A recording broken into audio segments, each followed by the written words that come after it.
इस पोस्ट में हम एक भूत की कहानी पढ़ेंगे जिसका नाम है भूत का छलावा रमेश, जो कि मजदूरी का काम करता था।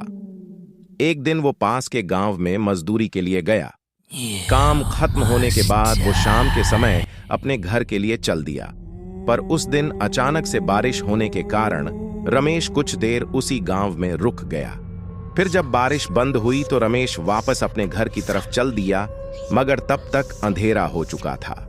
जल्दी घर पहुंचने के चक्कर में रमेश ने खेतों के बीच बने रास्ते से जाने का निश्चय किया। काफी समय चलने के बाद रमेश अपने गांव के नजदीक आ चुका था। गांव के मेन पहुंचने के लिए एक बगीचे से होके जाना पड्डदिहता था। जैसे ही रमेश उस बगीचे में पहुंचा, वैसे ही उसे एक बच्चे के रोने की आवाज सुनाई दी। यह सब उस भूत का छलावा था। रमेश से सोचा, इतनी रात को इस बगीचे में बच्चा कैसे आ सकता है।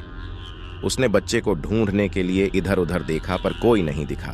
तब उसे ख्याल आया कि हो सकता है कोई औरत किसी काम से बगीचे में अपने बच्चे को साथ लेके आई होगी, इसलिए वो अपने घर की तरफ चल दिया। पर जैसे जैसे वो आगे बढ़ते जा रहा था, बच्चे के रोने की आवाज उसे और जोरों से सुनाई देने लगी। रमेश ने फिर सोचा, हो सकता है वो औरत किसी परेशानी में फंस गई होगी, मुझे मदद करनी चाहिए।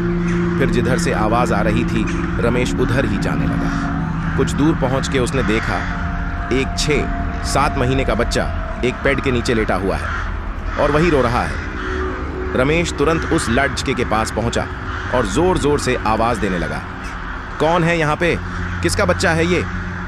मगर किसी ने आवाज नहीं दी। ये भूत का छलावा था, इसे रमेश समझ नहीं पाया। रमेश ने सोचा, शायद इसकी मां यहीं आसपास कहीं बेहोश हो गई होगी, इसलिए बोल नहीं रही। फिर रमेश ने पूरे बगीचे को छान मारा, मगर उसे वहां पे कोई भी नहीं दिखा।